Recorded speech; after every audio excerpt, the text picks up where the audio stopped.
Very excited about it. So I hope this session goes well. So briefly, I'm Nivedita, and I work at Chikri currently.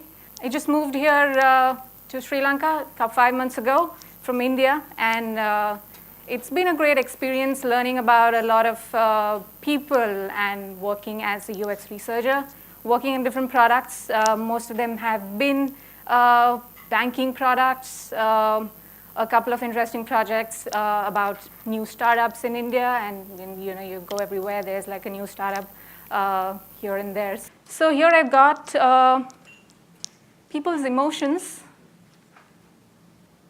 and audio is not working. These are everyday people going about their lives, doing different activities. I just really want you to connect with the people that you really want to.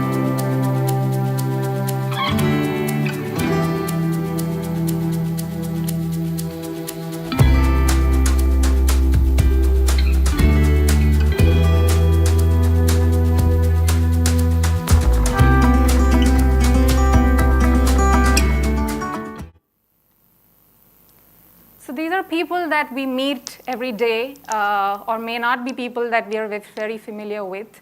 And these are the very same people who use the product that we make as makers, as technologists, or whatever you want to call them. But how often do we really see these people or connect with these people and know about their lives and have that empathy towards understanding the lives of these people? They come from different cultures, different ways of living, different perspectives and habits, yet we don't really know them very well. And that brings me to my topic for today, which is exploring narrative techniques for delivering UX design. A little bit about what this topic is that very often we hear UX design, we want to bring in UX design into any product, but we really don't know how do you measure a deliverable, or how do you measure the quality of a UX design, and what is the deliverable that you give? Is it just the screen, or is it doing a PowerPoint presentation and talking about what my process is going to be like? So we're looking at a few ways to how do we document and how do we say that's my deliverable as such for UX design, to be able to better communicate UX of any project. So having said that, like there are stories and there are people and emotions, most often how the projects come to you, is that someone approaches you, your team or your client and stakeholder, and they say that, okay, I want you to do UX in this project. We've heard that very often. And you're wondering, what do you really want me to do? Because it is not so simple, and it's not something that's common across all. It's something that you'll have to think about from product to product, from the kind of engagement that you're going to be having. But what exactly do you want to do? What are the activities that you're going to have? What's the process that you're going to follow? And then you realize that what you're actually trying to do is to design how you want the end user to experience your product, how you want them to think about your product, when you want them to think about your product, because it has to be there at the right time, at the right place, and on the right device. And if it fails to do that, your product falls flat there. Now, what happens is, in any, it's such a field that doesn't have something of a specific academic background, and there are people from all encompassing abilities and backgrounds that work as the UX designer. Any UXer in the house with designer, engineer, or managers, or anyone who works very closely with the UX team? By show of hands.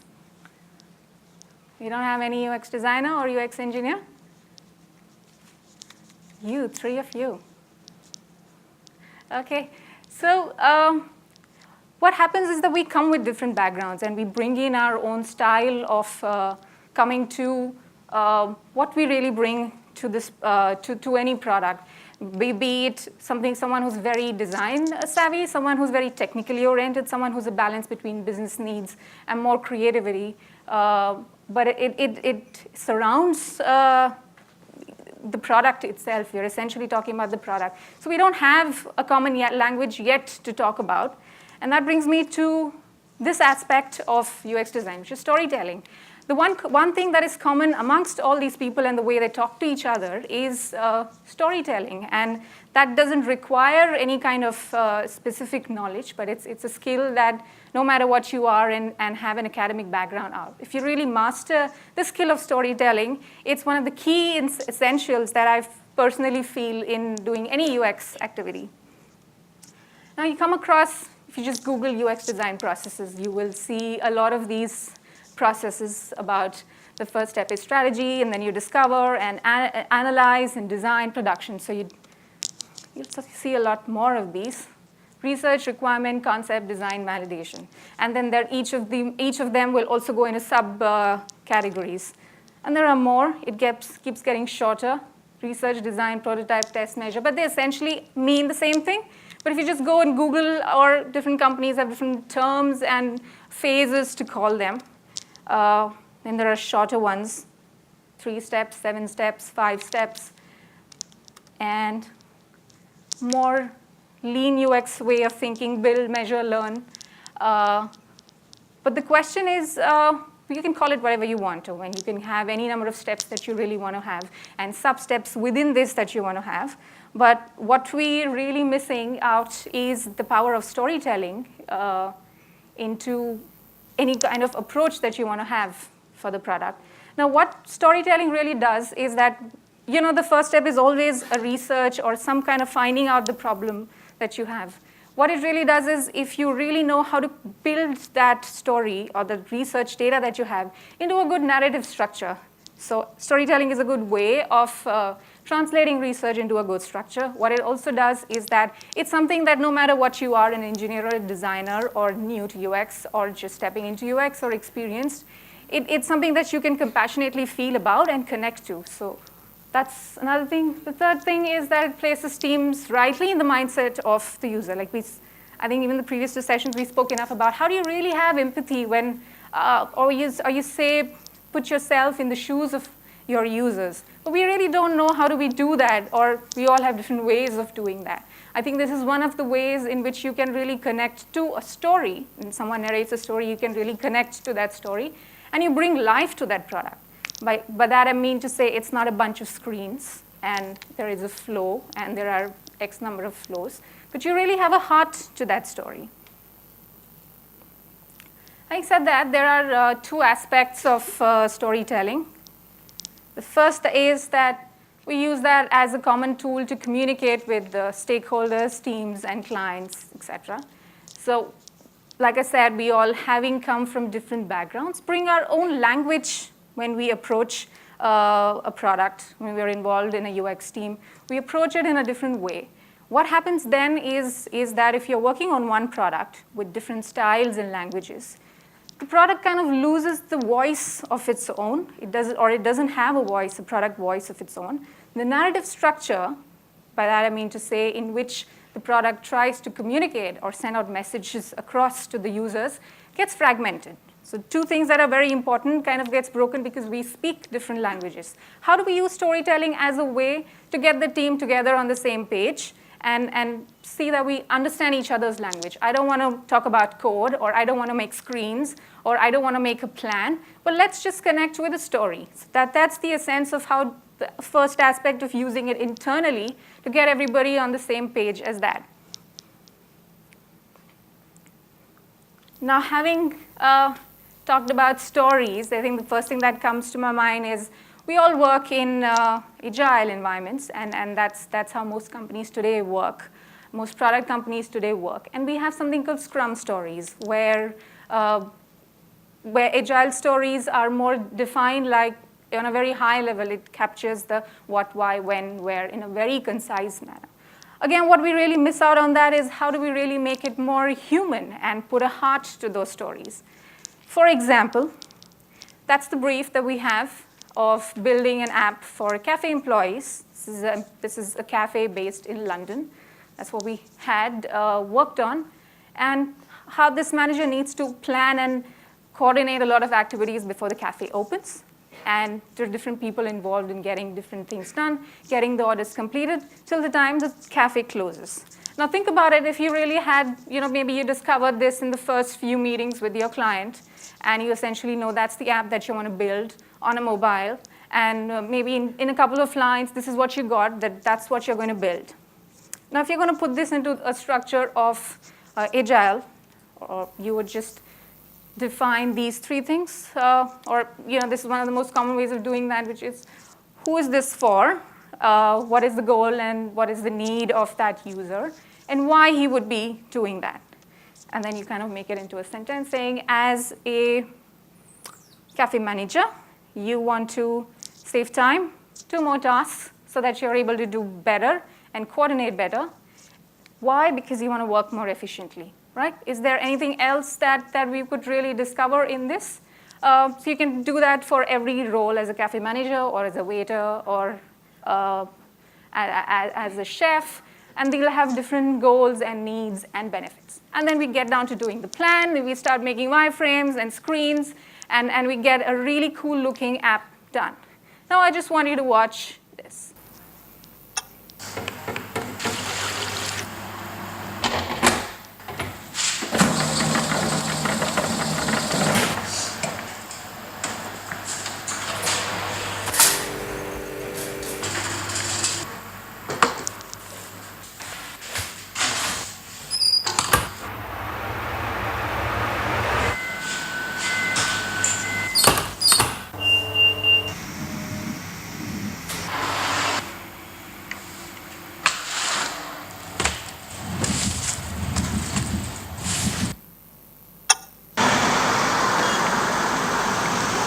Coffee, I bring you coffee for you. Thank you, sir.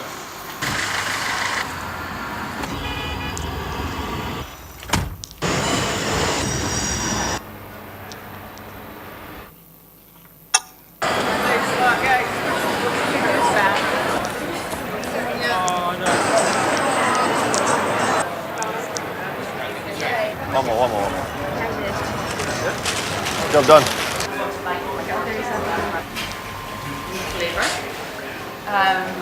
This is made in Somerset. That's the cafe manager, actually. I think one of your chefs made it. Pleasure doing business. Oh, yes. Those are a few of the things that he has to do on his own before he starts the cafe. That's massive, that one. And there are a bunch of things that he does after that.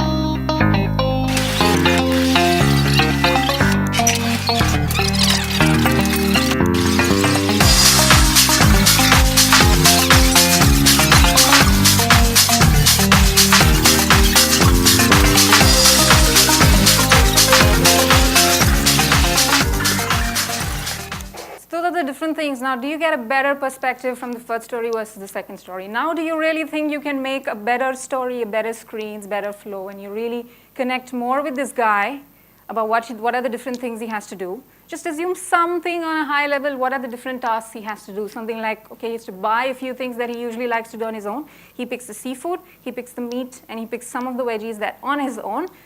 The rest of the things throughout the day is done by someone else. He's the one who buys cheese fresh every day, make sure the bread is baked fresh every day. And these are the things that we know, and probably this is what he's really looking for when he says that he wants to do this efficiently and coordinate this more with the app. How do we bring these two together and make sure that they work together more efficiently is that make that story more richer. Instead of just saying that as a manager, you want to be able to manage tasks more efficiently so that you can work better and have more time to do a lot of things, why don't we have different techniques to be able to really get the emotion and empathy into that story? Which is, a way that I can think of that I usually do is if you take a small clip of that video, maybe the time when he is just buying cheese. Just place yourself that you are there and imagine that he has a device or anything that you can think of, maybe who has a device or it's something that's there or it's on his phone or he gets a reminder or what, but you really know what that connect is like where he just quickly goes. You saw that lady already knew what kind of cheese that he usually buys.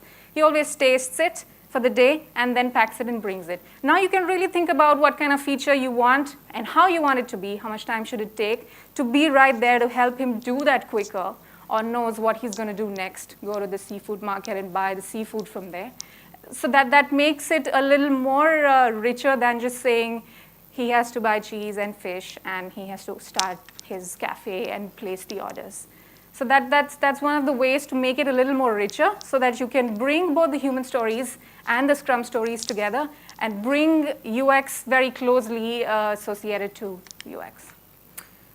So you find your own way to mold this into an agile framework. One other way of doing that is to have UX acceptance criteria. I think this is something that we don't really follow very intensely here, but the same way that every release, you have some acceptance criteria where something is marked as done, and you know it has to be a bug-free implementation, and certain features have to be released. But why not have UX acceptance criteria there as well, where to start with you have basic criteria like adherence to some UI standards, or basic design heuristic violations should be met, or it should be device agnostic. To start with, there are some very basic UX acceptance criteria that you can have is that all the screens should adhere to, say, the mockups by 10 pixels. Or more matured UX companies can have something like task A should take less than 2 minutes to finish. So task B and task A should be related to each other in some way. So it can really get more advanced as you go, but always have acceptance criteria also as part of release. I'm going to give you an example of something that I worked on quite some time back. This is a quite established bank in India. And they approached us not with a very clear brief of what they really wanted to do, but that's something that I got of that is they released this new CRM application, which is customer relationship management for all their banking clients. And they wanted to see why sales officers, the guys who are at the bank and the guys who open the accounts for you in the banks, don't really use this app. And they wanted to get this app to be adopted better. They wanted to make sure that the details captured in that app is very accurate about all the customers and how that helps them engage more actively and have better customer relationships with the customers. That's the bank that looked really beautiful. And we spent quite a few days and hours in that meeting room trying to discuss how this app should be, about why these guys all across India are not using this app at all, even though it looks really cool. It has all the features, and it would really make a lot of sense for these guys to go out there and meet their customers with this app. Now, what we did actually is we went to a few cities across India, a few towns, small towns and villages across India, trying to do really groundwork research, meet these guys, spend a day with them, and calling it a day in the life of a sales officer, spending an entire day with days with them to see why they're not using this. And what we really try to do with this is really try to empathize, pushing empathy to that extent that we are trying to spend the days with them and taking notes and seeing what's happening where. These are some of the things. Now look at that. That's the guy we met. His name is Sunil. And he's the user that we are talking about. And his day starts off like that in a really crowded market. And that's his customer. He actually runs a textile warehouse. And this is one of his business banking customer. Now you imagine sitting in that room. We were trying to have a lot of brainstorming workshops and seeing what we can do to make this app better, but it just looks so great. And then we come down here, down and dirty, to the real world reality of how his day starts off. Now, that's the market that he enters. He makes a couple of calls. We really didn't see him having the need to use an app or that was to be on a tablet and log in and look at different customer details or anything. It just makes sense, like he just knew what he had to do. He just took out his phone, made a few calls, took a three-wheeler and got to the place. So we're really trying to see, okay, how do we really have any insights from this so that we make sure that this app is better adopted by these users. Some of these pictures that we have, this is of the warehouse. Some of these key insights that we found from this research, very interesting one, that's something that we didn't really expect, was there is unstructured competition and meeting targets. So I think nobody really cared much about how is my quality of customer relationships, how my meeting's going. All they really care about is that I need to meet my target for the month as a sales guy, and I'm going to just find some way to do that. Why? Because there is a sense of showcasing achievement and gain recognition. The same guy who thought he was doing all this so that he gets recognition. Of course, I mean, I don't see the app anywhere in this. And there was a need to get non-performers into the competition zone and feel motivated to perform better. There were not enough details and preparation for the next customer meeting. So all that app had was, in some way, different customers that you search for it and you get some details. What it didn't have is, how do I really prepare myself for the next meeting? They found it difficult to manage multiple meetings, tasks, updating forms here and there. And there was a need for a consolidated view of all that that guy did throughout the day to put that into one view and present it to their managers. Forget the tablet and the app. WhatsApp is all that they had, and they had different WhatsApp groups, and that's how they communicated and collaborated with each other.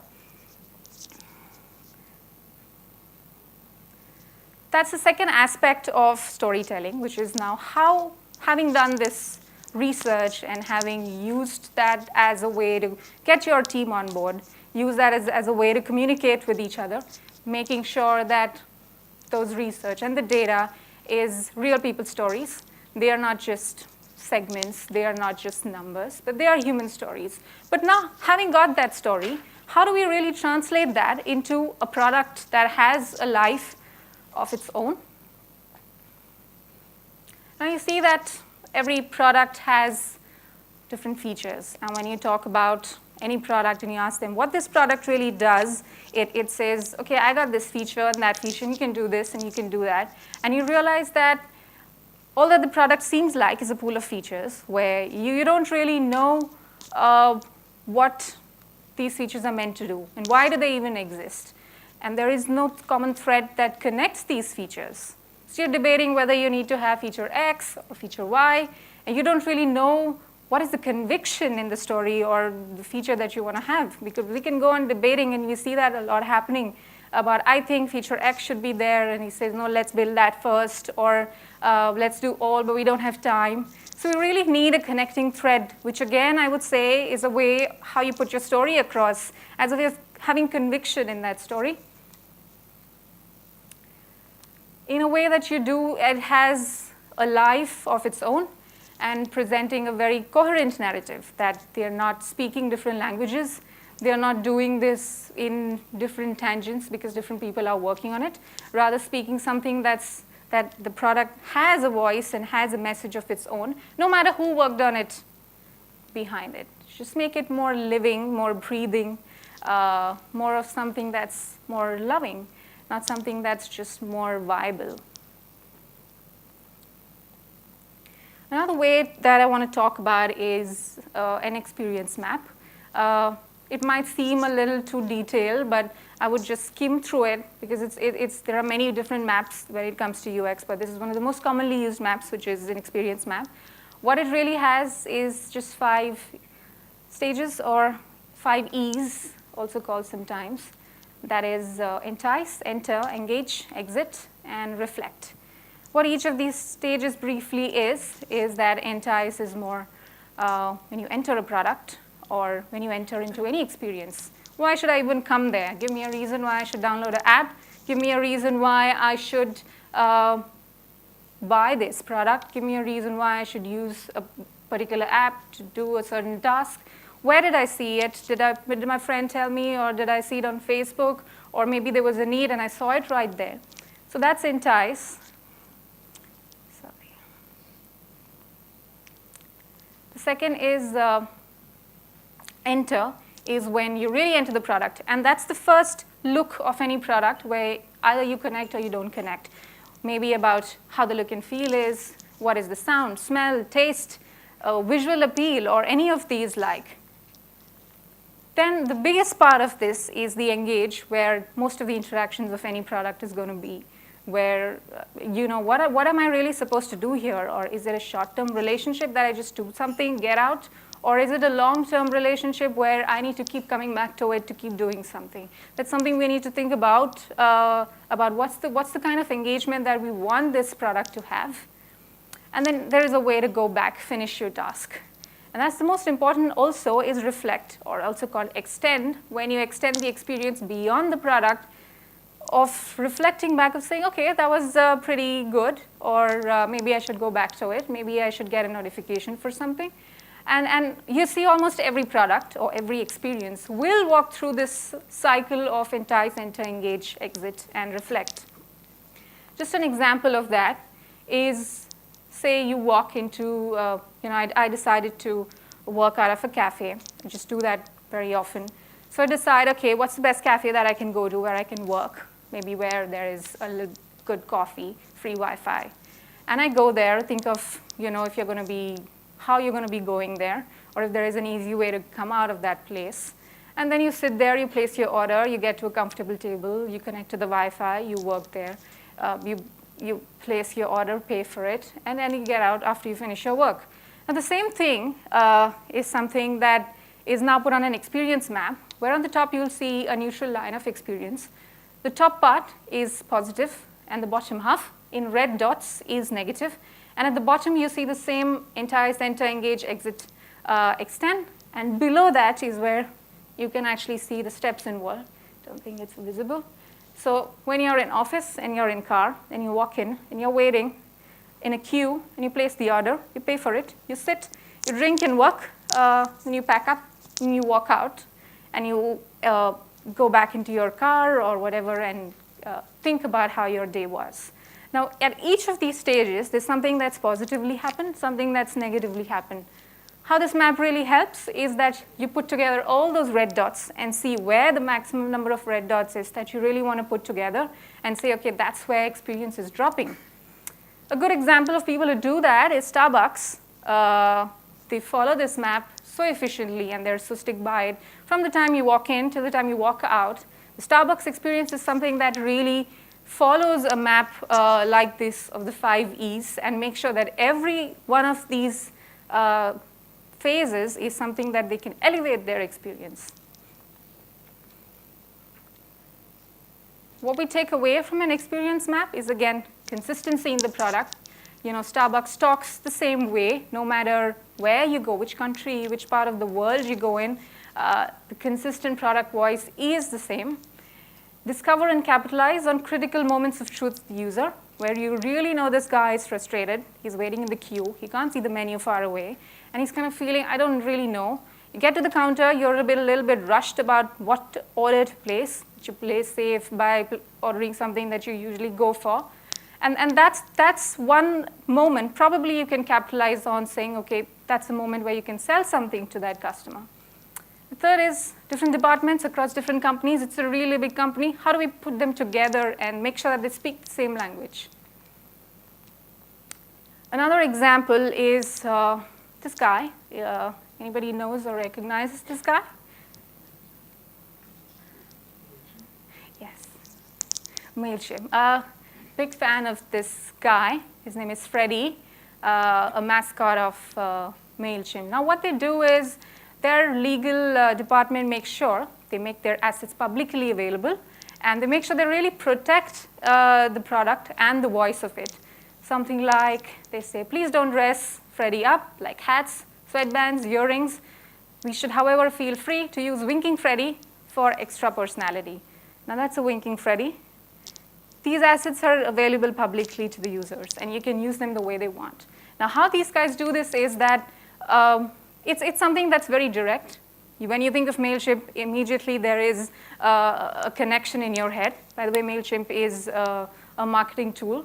They also have email services as well.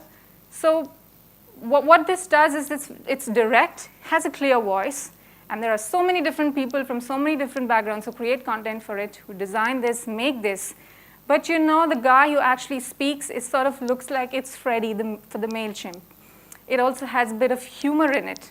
So it makes sure that not only does it have a very coherent product voice, but also make sure that people who use this and people who are behind this product have a system in which they can learn this language. So if you join MailChimp, there is a way in which you need to learn to speak the MailChimp's language. And I think a lot of us today don't have that same voice for the products that we engage in. Another example is Booking.com. A lot of these TripAdvisor sorts of Booking.com. If you want, I can just go to the sites as well. This is just a screenshot from Booking, but it has a lot more at the bottom. Anybody who uses Booking.com or likes? Yes, it's great. There are others as well, like TripAdvisor, also great. Now, most of these have been there in the business for a really long time, and it really speaks leaps and bounds of the acquisitions and the listings that they have. And you see a lot of these talk about, look how many cities we are in, look how many listings we have, look how many users we have. Now, my personal favorite is Airbnb. How many guys use this? You see any difference between, though probably you might feel they charge a little more than Booking and Trip, and the factor here is that these guys have been in the industry for a long time, but Airbnb, being relatively new, has really grown a lot organically, and that is a stat from 2016, where you see the highest bar is actually Airbnb. Now, even though they make a lot in terms of revenue, people prefer Airbnb, or is doing much better than the others. There are other factors like being at the right place, they're having a great marketing team, being disruptive, having a great strategy, but also having great UX. What they really nailed is the art of storytelling, which I really believe is something that they did apart from having a great UX team, having a lot of importance for UX and what they're really trying to build, than just saying, this is also something like TripAdvisor or Booking, where we just have apartments and you can go and book any of these, which is technology is the answer. What was the question? So we're all in this race of building new things. There are more technologies, more things that are coming about, and you really want to make use of that technology. But we're forgetting what's that connecting dot. Why am I really doing this? Or what was the problem in the first place? What's that story? Do you even have a backup for that to come to an answer? Always find the question or the problem first, have a context, have a story, use that story throughout till your end, because, as Don Norman, the father of UX, has said that technology, yes, moves at a very fast pace, but humans don't really move at that fast pace. Now, there are so many technologies, but you don't use it. Why? Because we take time to adapt to newer things, and we have to be driven and led to that path of getting there. I think that's where the potential of storytelling and using that story and translating that into a product really happens. So that's it. Thank you very much.